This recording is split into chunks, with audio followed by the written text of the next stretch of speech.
គ្រប់ជំរាបសួរប្រិយមិត្តអ្នកស្ដាប់ទាំងអស់របស់ Channel ឧត្តមវិលមកជួបគ្នាសារជាថ្មីម្ដងទៀតហើយជាមួយនឹងខ្ញុំបាទ Admin ហើយថ្ងៃនេះខ្ញុំមានសាច់រឿងមួយដែលសាច់រឿងមួយនេះគឺខ្ញុំទទួលបានពីបងប្រុសម្នាក់ដែលគាត់បានបញ្ចេញឈ្មោះដែរហើយគាត់ក៏បានរៀបរាប់អំពីខ្លួនរបស់គាត់ផ្ទាល់តែម្ដងគាត់បាននិយាយថាគឺគាត់នឹងបានស្រឡាញ់គ្នាជាមួយនឹងសង្សាររបស់គាត់ហើយសង្សាររបស់គាត់នឹងគឺអាយុបងគាត់ទៅ4ឆ្នាំឯណោះអញ្ចឹងអាយុបងគាត់4ឆ្នាំគាត់ក៏បានធ្វើប្រព្រឹត្តអំពើបែបថាបៀតបៀនគាត់អញ្ចឹងណាបើថាបានខ្លួនប្រាំគាត់ហើយគឺគាត់ដោះដៃតែម្ដងហើយពេលដែលដោះដៃហ្នឹងទៅគាត់នឹងក៏បានមាននឹកឃើញថាគាត់ស្ដាយក្រោយគាត់នឹកដល់សង្សាររបស់គាត់អញ្ចឹងណាដែលគាត់មិនគួរធ្វើរឿងបែបហ្នឹងដាក់គាត់ទេហើយវីដេអូនេះក៏គាត់ក៏មានសារដាស់តឿនទៅដល់ផ្ដាំទៅបងឬមួយក៏បងប្អូននារីកុំជឿសម្ដីនឹងសម្ដីប្រុសព្រានពេកអញ្ចឹងណាគាត់ក៏បានផ្ដាំអញ្ចឹងគឺគាត់និយាយថាគាត់បានធ្វើអំពើមួយដែលថាគឺគាត់អត់ឲ្យតម្លៃទៅគេជានារីអញ្ចឹងណាគាត់បានខ្លួនប្រានគេហើយគាត់ក៏ដោះដៃគេចេញអញ្ចឹងទៅហ្នឹងហើយអញ្ចឹងកុំឲ្យខាត់ពេលវេលាយូររីករាយសម្ដាប់ជាមួយនឹង admin ហើយក៏សុំគាត់ថាសុំផ្ដាំទៅសារដាស់តឿនទៅដល់បងប្អូននារីដែរកុំជឿសម្ដីប្រុសព្រានពេកអញ្ចឹងបើគេស្រឡាញ់យើងពិតអញ្ចឹងណាគេនឹងចូលដល់ម៉ែឪគេទៅស្គាល់ផ្ទះគេហ៊ាននាំម៉ែឪហងអីចូលស្ដីទាំងឲ្យតាមប្រពៃណីអញ្ចឹងណាគាត់បានផ្ដាំអញ្ចឹងកុំឲ្យខាត់ពេលវេលាយូររីករាយសម្រាប់ជាមួយនឹង admin បាទផ្ដាំនៃសាច់រឿងដំបូងបងប្រុសម្នាក់គាត់បានគាត់ឈ្មោះធីហ្នឹងណាគាត់បានចែករំលែកសាច់រឿងរបស់គាត់ហ្នឹងនៅពេលដែលគាត់មានកាលគាត់នៅអាយុ29អំឡុងឆ្នាំ2018 19ហ្នឹងក៏មកឥឡូវហ្នឹងគឺគាត់មានអាយុ30ជាងហើយគាត់70ក្រាស់ហើយអញ្ចឹងគាត់បាននិយាយរៀបរាប់ពេលដែលគាត់បានធ្វើការនៅទីក្រុងភ្នំពេញនៅម្ដុំសែនសុខពេលដែលគាត់បានធ្វើការនៅក្រុមហ៊ុនមួយកន្លែងម្ដុំសែនសុខហ្នឹងខាងក្រុមហ៊ុនរបស់គាត់ហ្នឹងក៏បានជ្រើសរើសបុគ្គលិកស្រីចំនួន1នាក់ហើយអាពេលហ្នឹងគឺគាត់នៅលីវគាត់អត់ទាន់មានសង្សារហើយគាត់ក៏មានសង្សារដែររបៀបថាគាត់មានសង្សាររបៀបថាញ៉ែលេងសើចអីចឹងណាគាត់មិនដែលថាញ៉ែយកធ្វើជាអនាគតអីទេព្រោះអីពេលហ្នឹងគឺគាត់អួតដែរគាត់ថាខ្លួនគាត់ហ្នឹងគឺជាគំនិតដែលសម្បូរស្នេហ៍ឲ្យតែនិយាយជាមួយនារីម្នាក់ណានារីម្នាក់ហ្នឹងគឺដោយតាមគាត់ហើយដោយមិនបងប្អូនគឺដោយវាថាតាមស្រឡាញ់គាត់មិននិយាយថាមិនដកចិត្តមិនរួចណាគាត់បាននិយាយរៀបរាប់អួតខ្លួនគាត់បែបហ្នឹងអញ្ចឹងណាថ្ងៃមួយក្រុមហ៊ុនរបស់គាត់ហ្នឹងក៏ប្រកាសជ្រើសរើសបុគ្គលិកនារីស្រីដែលថាបុគ្គលិកស្រីដើម្បីយកមកធ្វើការនៅបម្រើខាងគណនេយ្យខាងអីច្រើនអញ្ចឹងទៅហ្នឹងហើយក៏បានរើសនៅចំនារីម្នាក់ដែលឈ្មោះយ៉ានក្រោយឡើងមកទៀតក្រុមហ៊ុនក៏បានដាក់សភាជាប់គាត់ជ្រើសរើសបុគ្គលិកជាប់ហើយគាត់ថាបងធីនេះគាត់ឃើញនារីម្នាក់ឈ្មោះយ៉ានហ្នឹងគឺគាត់មិនដែលឃើញភ្លាមឆ្លាញ់ផ្លែតដូចស្គាល់នារីឈ្មោះយ៉ានហ្នឹងទេហើយនារីឈ្មោះយ៉ានណាអាពេលហ្នឹងគឺគាត់មានអាយុបងធីហ្នឹង4ឆ្នាំហ្នឹងហើយបងប្អូនដល់ពេលអាយុមានអាយុ4ឆ្នាំគាត់ហ្នឹងឃើញភ្លាមគាត់អត់មានបែបអែអងយូរទេគាត់ឃើញថាមនុស្សដែលរឿងខូចខលរឿងស្រីហ្នឹងគឺគាត់មិនអោយអ្នកណាញ៉ែនារីឈ្មោះយ៉ាហ្នឹងមុនគាត់បានទេហ្នឹងគាត់និយាយមកអួតចឹងណាបងប្អូនអានេះគាត់និយាយមកដូចជាអួតគាត់លើកខ្លួនគាត់ក៏មិនដឹងហ្នឹងហើយគាត់បានទៅសួរណែនាំគេថាចែនៅខេត្តណាស្រុកកំណើតនៅណាហើយនៅភូមិណាគេបានណែនាំខ្លួនគេអញ្ចឹងណាបងធីណែនាំខ្លួនគេចេះមួយចុះពីរអញ្ចឹងទៅហ្នឹងហើយបងធីហ្នឹងគាត់ក៏បានសុំលេខទូរស័ព្ទឆាត Telegram ពេលហ្នឹងកាលហ្នឹង Telegram យើងអត់សូវពេញនិយមដូចឥឡូវទេកាលអំឡុងកាលហ្នឹងណា Telegram ទេហ្នឹងឯងទៅក៏បានឆាតនិយាយផ្ដោះផ្ដងគ្នារហូតបានកើតទៅជាសង្សារនៅថ្ងៃមួយដែលជាដោយឯកតាដូចជាចុងសប្តាហ៍ក្រុមហ៊ុនរបស់គាត់ហ្នឹងក៏មានគេមានក្រុមហ៊ុនគេមានឆ្នាំនាំបុគ្គលិកដើរលេងហ្នឹងហើយក្រុមហ៊ុនរបស់គាត់ហ្នឹងក៏បាននាំគ្នាប្រមូលកម្មបុគ្គលិកនៅក្នុងក្រុមហ៊ុនហ្នឹងនាំគ្នាទៅដើរលេងនៅខាងការីរំហ្នឹងដូចជានៅខាងខេត្តកំពង់ស្ពឺបងប្អូន បើបងប្អូនស្គាល់សូមខមមិនម្នាក់មួយមកហ្នឹងហើយដូចជាខេត្តកំពង់ស្ពឺហ្នឹងខេត្តកំពតហ្នឹងហេតុមានអត់សូវស្គាល់តែតាំងពីកើតធំនឹងក្តីប៉ុណ្ណេះមកអេដមីនមិនដែលទៅលេងខាងការីរំអីទេព្រោះឮតែឈ្មោះប៉ុន្តែមិនដែលបានទៅលេងទេហ្នឹងហើយយើងងាកមកសាច់រឿងយើងបងធីថាពេលដែលទៅលេងនឹងការីរំគាត់ឃើញតារីឈ្មោះយ៉ានហ្នឹងកំពុងតែដើរជាមួយក្រុមការងាររបស់គាត់អញ្ចឹងណាក្រុមការងាររួមទាំងមិត្តភ័ក្តិស្រីៗអញ្ចឹងទៅដើរអញ្ចឹងណាហើយគាត់ថាចាំមើលតែអាកាសណាដែលនារីឈ្មោះយ៉ានហ្នឹងដើរម្នាក់ឯងគាត់នឹងអាងចូលទៅផ្ដោះផ្ដងស្នេហាអញ្ចឹងទៅពួកគាត់ពីរនាក់ហ្នឹងគឺសង្សារនឹងគ្នានៅក្នុងក្រុមហ៊ុនយូរហើយអញ្ចឹងអាពេលហ្នឹងគាត់ថាគាត់នឹងប្រុងតប៊ីសទៅម្ដងអញ្ចឹងណាហើយអាកាសឡាដែរកំណត់ដែលគាត់គិតហ្នឹងណាគឺដូចចិត្តគាត់តែម្ដងគាត់ថាឃើញនារីឈ្មោះចាហ្នឹងគាត់ក៏ទៅអាកន្លែងមួយទឹកអាកន្លែងកំពង់ទឹកដែលយើងចំណាំទៅលាងដៃលាងជើងអញ្ចឹងណាគេមានកន្លែងលាងដៃលាងជើងអាទឹកធម្មជាតិអញ្ចឹងណាគាត់ក៏ចូលទៅចិត្តនារីឈ្មោះយ៉ានចូលគប់គាត់ទៅចូលអោបពីក្រោយអញ្ចឹងអោបពីក្រោយខ្នងគេអញ្ចឹងណាហើយនារីឈ្មោះយ៉ានហ្នឹងគាត់ក៏បានថាធ្វើអញ្ចឹងធ្វើអីខ្លាចខ្មាស់គេទេអីហើយខ្ញុំមានសង្សារហើយណាដល់ពេលហ្នឹងទៅបងធីគាត់ថាអន់ចិត្តដែរគាត់ថាគាត់វាថានារីម្នាក់ហ្នឹងឈ្មោះយ៉ានហ្នឹងមានសង្សារហើយហេតុអីក៏មានបងធីទៀតអញ្ចឹងណាអញ្ចឹងរបៀបថាខ្លួនមួយជិះទូកពីរអញ្ចឹងហើយបងធីហ្នឹងគាត់បានសួរនាំថាបងឯងមានសង្សារហេតុអ្វីក៏មកស្រឡាញ់បងអញ្ចឹងណាហើយនារីឈ្មោះយ៉ានហ្នឹងក៏បានរៀបរាប់ថាគេខ្ញុំស្រឡាញ់គេអត់បានគេអត់សូវស្រឡាញ់ខ្ញុំទេដឹងអីដឹងព្រោះខ្ញុំឆាតទៅគេឬមួយក៏ទេទៅគេហ្នឹងគេមិនដែលយកចិត្តទុកដាក់ចំពោះខ្ញុំអញ្ចឹងណាហើយសង្សាររបស់គាត់ហ្នឹងគឺជាបលេសទៀតអញ្ចឹងណាហើយបងធីនោះក៏និយាយលងលោមថាអូនឯងទៅគិតពីគេធ្វើអីអូនឯងគេទៅគិតពីគេធ្វើអីបើគេមិនដែលគិតអូនឯងផងហើយអូនឯងមិនដែលសួរសុខទុក្ខអូនឯងផងហើយអូនឯងមានសង្សារនឹងបងស្រឡាញ់បងយកចិត្តទុកដាក់ចំពោះបងវិញទៅបងនឹងថ្នាក់ថ្នមអូនឯងអញ្ចឹងណាគាត់និយាយលងលោមឲ្យគេនឹងទុនចិត្តស្រឡាញ់គាត់កាន់តែខ្លាំងដល់ពេលហ្នឹងគាត់អាចនិយាយបានថាមនុស្សប្រុសដៃលវៀមប៉ះគេនេះប៉ះនោះបិចថ្ពាល់គេរត់ថើបគេអញ្ចឹងទៅក៏អាពេលហ្នឹងក៏ពេលវេលាត្រឡប់មកពីដើរលេងខាងការីរំវិញក៏ត្រឡប់មកធ្វើការវិញគាត់ថានៅក្នុងក្រុមហ៊ុន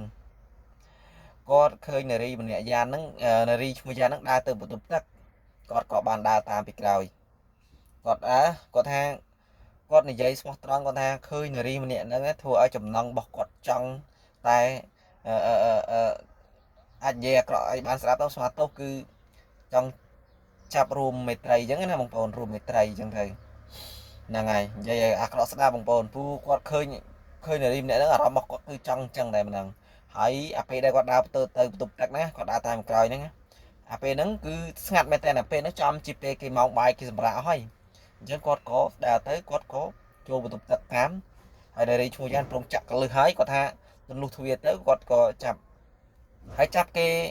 និយាយទៅបងធីហ្នឹងអាក្រក់អាក្រៃមែនបងប្អូនគឺចាប់គេនិយាយថាចាប់ថើបចាប់អីគេចាប់ជក់មាត់ជក់អីចឹងណាហ្នឹងហើយចាប់គេនេះទៅហើយនារីឈ្មោះយ៉ានហ្នឹងក៏ប្រកែកថាធ្វើអញ្ចឹងទៅអីខ្ញុំស្រឡាញ់ខ្ញុំហើយពិបាកនិយាយបងប្អូនកុំធ្វើអញ្ចឹងអីអញ្ចឹងចាំរៀបការរៀបអីត្រឹមត្រូវទៅចាំនេះទៅបางทีនឹងគាត់ក៏និយាយលងលោមដែរហើយនិយាយបដាក៏គាត់គេនិយាយបដាគាត់ថាអារឿងរៀបការហ្នឹងមិនខ្វល់ទេអូនសំខាន់ឲ្យតែយើង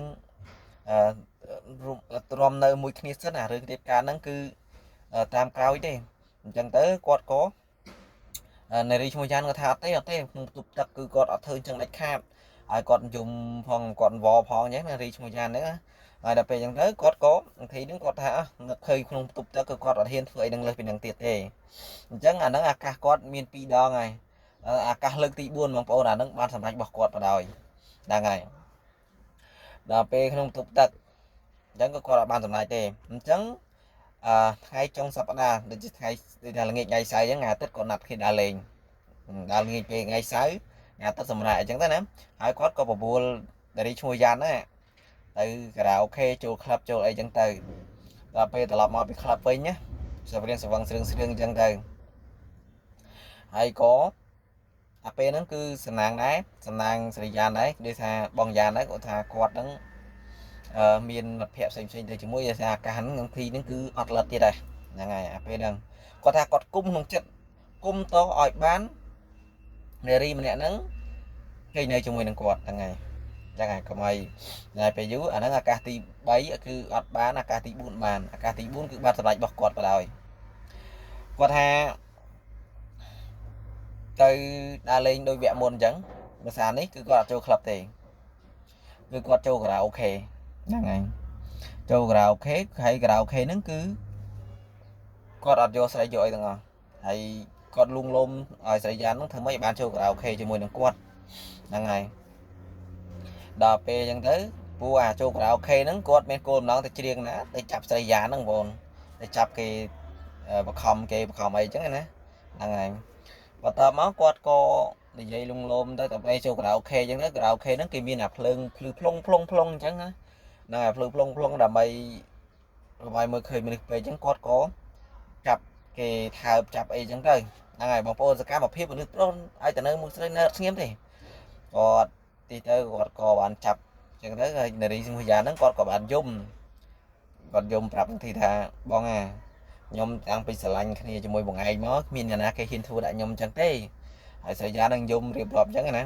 ដល់ទីនេះគាត់និយាយលងលោមថាអត់អីទេរឿងរៀបការរៀបអីទុកបងអ្នកទទួលខុសត្រូវរឿងអីអញ្ចឹងណាតាមពិតសន្តិមនុស្សប្រុសព្រានបងប្អូនគឺនិយាយលងលោមមិនទៅក៏ដោយឲ្យធ្វើម៉េចឲ្យបានគេងនៅជាមួយនឹងគេហើយបានរួមតែថារួមមេត្រីជាមួយនឹងគេអញ្ចឹងណាហ្នឹងហើយនិយាយលងលោមអញ្ចឹងទៅស្រីយ៉ាក៏អត់ព្រមដែរដល់ពេលអញ្ចឹងទៅវងធីនឹងគាត់ក៏ចាប់ដើមនិយាយទៅលើស្រីហ្នឹងរបៀបថាដូចចាស់ពីដើមថាបើតពួកមិនទៅភ្នែកគាត់មកណាហ្នឹងហើយវងធីគាត់ចេះតែនេះទៅស្រីយ៉ាងគាត់រើដែរប៉ុន្តែវងធីគាត់ស្ទាយគាត់ប្រើស្ទាយរបស់គាត់ហ្នឹងគាត់ថាមាត់ទល់មាត់អីចឹងណាមាត់ទល់មាត់ដៃគាត់ចាប់គេលើកដៃឡើងលើហើយដៃម្ខាងគាត់សេវេសេវាអញ្ចឹងទៅហ្នឹងហើយគាត់ក៏ហ្នឹងហើយក៏បានសម្រេចគាត់បោះគាត់ទៅហើយបន្ទាប់មករួចរាល់ហើយស្រីយ៉ាហ្នឹងគាត់ក៏បានរត់ទៅពួនអាកន្លែងម៉ាស៊ីនគេចាក់ឌីសអាចចាក់អាចចម្រៀងកន្លែងគេច្រៀងខារ៉ាអូខេហ្នឹងហើយក៏អង្គុយយំគាត់យំថាគាត់ស្ដាយតែដល់មិនស្ដាយខ្លួនបានរបស់គាត់អញ្ចឹងណាមិនសមតែបងធីធ្វើអញ្ចឹងដាក់គាត់ទេអញ្ចឹងបងធីនឹងក៏បាននិយាយលងលោមអូនឯងចេះចុះ1 2 3 4អញ្ចឹងណាគាត់រៀបរាប់ដូចមុនអញ្ចឹងរៀបរាប់អញ្ចឹងទៅដល់ពេលគាត់បានរៀបរាប់ប្រាប់និយាយឈ្មោះចាហ្នឹងគាត់ក៏បបួលគ្នាទៅហើយកម្មភាពដែលពួកគាត់បាទអញ្ចឹងណាគឺគាត់ស៊ាំមកអញ្ចឹងមានន័យថាស្រីយ៉ាហ្នឹងគាត់គេថាគាត់បានម្ដងហើយរបៀបថាមនុស្សប្រុសយើងតែបានម្ដងញ៉ាំអញ្ចឹងណាដូចប្តីប្រពន្ធអញ្ចឹងគាត់ម្ដងហើយម្ដងទៀតអញ្ចឹងស្រីយ៉ានក៏បានសួរពីរឿងរៀបការយើងរៀបការថ្ងៃណាអីថ្ងៃណីហើយពួកគាត់ហ្នឹងក៏ម្ដងពីរដងរហូត3ខែក្រោយមកឮថាមានដំណឹងមានផ្ទៃពោះមានអីចឹងណាហើយបងធីហ្នឹងប្រការហ្នឹងគឺគាត់អត់តន់ចង់បានរៀបការនេះព្រោះពេលហ្នឹងគាត់នៅសប្បាយអញ្ចឹងគឺគាត់អត់តន់កាត់គូរឿងរៀបការទេហើយស្រីយ៉ាហ្នឹងគឺគាត់និយាយសួរនាំច្រើនដងយ៉ាងទៅធីគាត់ថានេះសិនទៅហើយគាត់ក៏មានកូនមួយគ្នាអញ្ចឹងណាគាត់ក៏បានឲ្យស្រីយ៉ាហ្នឹងប្រកបឲ្យស្រីយ៉ាហ្នឹងតម្លាក់កូនចេញអីចឹងទៅយើងអត់តន់កាត់គូរឿងរៀបការទេអំឡុងពេលហ្នឹងគាត់កំពុងតែនិយាយបានមួយអាទិត្យក្រោយមកឮថាដំណឹងថាសង្សារចាស់របស់គាត់សង្សាររបស់ស្រីយ៉ាដែលធ្វើនៅប៉ូលីសនៅខេត្តឆ្ងាយមកសុំត្រូវរើជាមួយនឹងគាត់អាពេលហ្នឹងបងធីគាត់ថាគឺគាត់នេះវិញហ្មងគឺគាត់មានអារម្មណ៍ថាសប្បាយចិត្តគាត់ដូចដកបលាពីទ្រូងអញ្ចឹងណាព្រោះអីគាត់វាថាគាត់ចង់ដោះដៃដែរចង់ដោះដៃអញ្ចឹងណាបានខ្លួនប្រាគេចង់ដោះដៃអញ្ចឹងណាគាត់ក៏ថាអូខេបាទគាត់និយាយលេះគាត់ថាបើសង្សារអូនឯងសុំត្រូវគ្នាវិញក៏បងព្រមឲ្យអូនឯងត្រូវគ្នាជាមួយនឹងនេះដែរជាមួយនឹងអ្នកចាស់ដែរអញ្ចឹងគាត់ក៏និយាយលេះដោះសារទៅគាត់ក៏រួចខ្លួនរបស់គាត់អញ្ចឹងណាហ្នឹងហើយ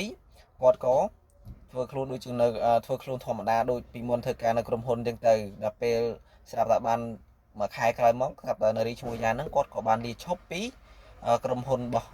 គាត់អញ្ចឹងគាត់បានលឺដំណឹងថារៀបការរៀបអីណាណីឥឡូវពួកគាត់បែកគ្នាលឺដំណឹងថា3 4ឆ្នាំនេះគេបានកូន2ឥឡូវប្តីគេមានឡើងឋានៈឡើងអីជាប៉ូលីសឡើងសាក់ឡើងមុនសាក់ឡើងអីចឹងណាហើយបងយ៉ាននេះបងយ៉ានក្នុងធីនេះ គឺគាត់មានអារម្មណ៍ថាសោកស្ដាយគាត់នឹករលឹកពីនារីម្នាក់ហ្នឹងណាគាត់ស្ដាប់ channel របស់ខ្ញុំអញ្ចឹងណាគាត់ស្ដាប់ channel ខ្ញុំទៅគាត់មានសាច់រឿងផ្ទាល់ខ្លួនរបស់គាត់ក៏គាត់ចែកម្លែកហើយគាត់ក៏បានបញ្ចេញឈ្មោះគាត់ហើយគាត់ក៏បានអឺបញ្ចេញឈ្មោះខាតួអង្គនារីដែរអញ្ចឹងណាគាត់មិនសមណាធ្វើអញ្ចឹងដាក់គាត់ហើយរាល់ថ្ងៃនេះគាត់នៅតែលឹករបស់គាត់ឯងគាត់នឹងតែស្ដាយរៀងទៅស្ដាយនេះហើយធម្មតាមកពងគូគាត់មិនដែលធ្លាប់ថាបើគេងមួយគ្នាម្ដងទៅនឹករលឹកចង់ឃើញម្ដងទៀតអញ្ចឹងណាអានេះគាត់ច្រើនដងអញ្ចឹងទៅដោយប្តីប្រពន្ធហើយអញ្ចឹងហើយគាត់ក៏បានសុំដាស់តឿនទៅដល់បងប្អូនបងប្អូននារីអាយុ18 19ហ្នឹងណាមិនយើងត្រូវតែរក្សាឲ្យតម្លៃខ្លួនយើង